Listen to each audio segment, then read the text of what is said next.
පළවෙනි පලිගැනීම් වශයෙන් බැසිල් රාජපක්ෂ මහත්මයාව රිමාන්ඩ් කරපු දවසේ As a person who appeared for the first politically motivated cases filed against Basil Rajapaksa, and since then as I have been involved in over 15 cases of the SLPP and the Rajapaksas, I have a clear right to speak about this. On the 21st of January, they issued the first Gazette. Just 12 days after they came into power, they illegally established the police FCID that took steps to even arrest and remand wives and children of politicians.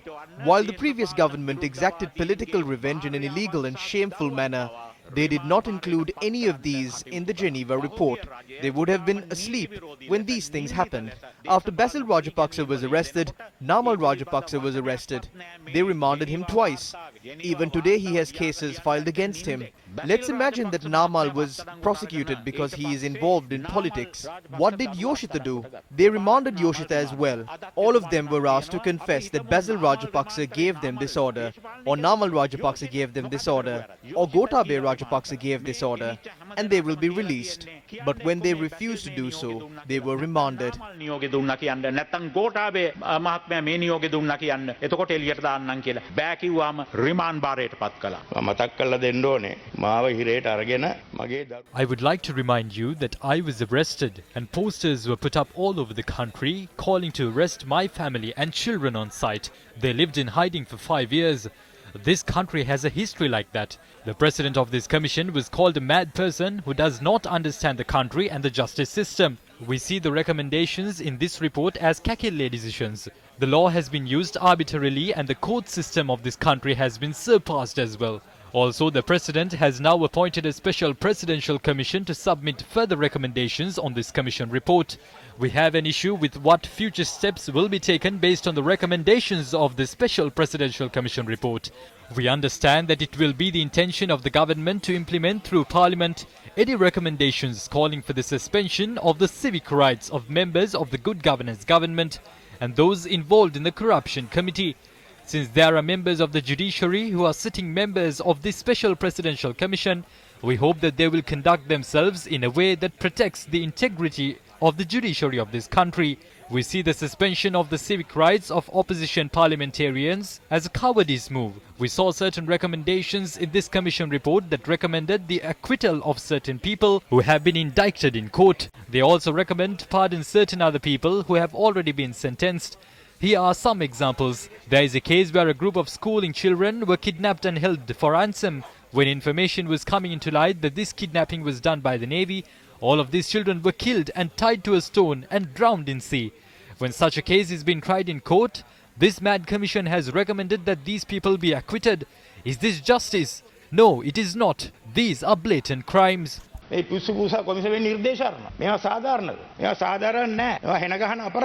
Marshal Sarath Fonseca pointed out that although the commission was tasked with inquiring into incidents of political victimization suffered by state sector employees, employees of state corporations, armed forces and the police, the commission has surpassed their mandate and presented recommendations regarding individuals who do not fall under any of these categories. The commission has recommended that Nissanka Senadipati should be released. He is not a state sector employee. He is a person who deserted the army when he was a captain since he was afraid of the war. Before the year 2010, the Sri Lankan Navy provided ships with the required services in securing and holding weapons to protect themselves against pirates. After 2010, the Ministry of Defence gave Nissanka Senadipati permission to do this and deprived the country of a large amount of revenue that was due to be received by the country. By providing these services, the government earned a revenue of $1.5 million monthly. That amounts to $18 million every year. The government and the Navy lost this revenue. The Ministry of Defence handed over this project to Nissanka Senadipati after 2010. Nissanka Senadipati used illegal weapons to provide this service. Through the ships named MV Avantgarde docked in the Red Sea and the ship MV Mahanuara, he had displayed the Sri Lankan flag and provided services to ships using illegal weapons. The weapons on board these vessels were illegal ones. Even the serial numbers of these weapons were erased. This mad commission has now recommended that Nissanka Senadipati, who engaged in such illegal activities, be acquitted of all charges. දැන් විශ්වභූෂා කොමිසමේ නිර්දේශ කළා තියෙනවා ඔහු නිදොස් කරලා නිදහස් කරන්න කියලා. Field Marshal Sarath Fonseca added that the commission has recommended to grant pardons to certain people who have even been sentenced to death by a court. ඊළඟට මම කතා කරන්නේ Then this commission has also recommended that Duminda Silva, who is currently serving a death sentence, should be granted a pardon. I have no political or personal issues with Duminda Silva. He is a very nice person and I have spoken with him as well. But we do not approve of his actions. They cited the fact that Ranjan Ramanayake spoke to one of the judges in the case, and I even found out that he had spoken to the judge after the verdict was delivered. This commission had become so crazy that they have cited this matter and said that the verdict given to Duminda Silva was wrong. පිසු තද වෙලා තියෙනවා. අපේ නඩු විධාන සංග්‍රහය යටතේ සිව් අවුරුදු සමාලෝචනය කියලා Under the Judicature Act, there is a provision where prisoners are granted pardons after a 4-year review. We have not given this 4-year review to prisoners for the past 22 years. We have not requested this 4-year review for Duminda Silva. There are many prisoners who have been sentenced to death, life in prison, or a term of imprisonment over 20 years. We had submitted a cabinet paper to the President through the Minister of Justice, requesting for some leniency for these prisoners and to grant them this 4-year review.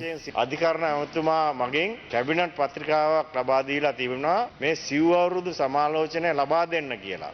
ආණ්ඩුව මේ වාර්තාව තුළින් තමන්ගේ දේශපාලන සතුරන් විනාශ. It is clear that through this commission report, the government is conspiring to destroy their political opponents. What Hitler did in one night, this government has now sought to do in one report. The government is targeting leaders of the opposition. If the government is thinking that they can suspend the civic rights of these leaders and destroy them politically, this is where the government has gotten it wrong. They are trying to exercise the powers of the judiciary through parliament. I would like to make a request from the government not to make Sri Lanka a joke in front of the international community. In the end, I would like to remind you of a statement made by US President Abraham Lincoln. Remember that you will be judged for what you said and did during your lifetime. Remember this as well. විශේෂයෙන්ම මේ ආණ්ඩු පාර්ශ්වයට කියන්නේ ඔබවද කිසියම් දිනක ඔබ ජීවත්ව සිටියේදී කල කී දෑ වෙනුවෙන් විනිශ්චයට භාජනය වන බව සිහියේ තබා ගන්න. ඒක හොඳට ඔළුවේ තියාගන්න.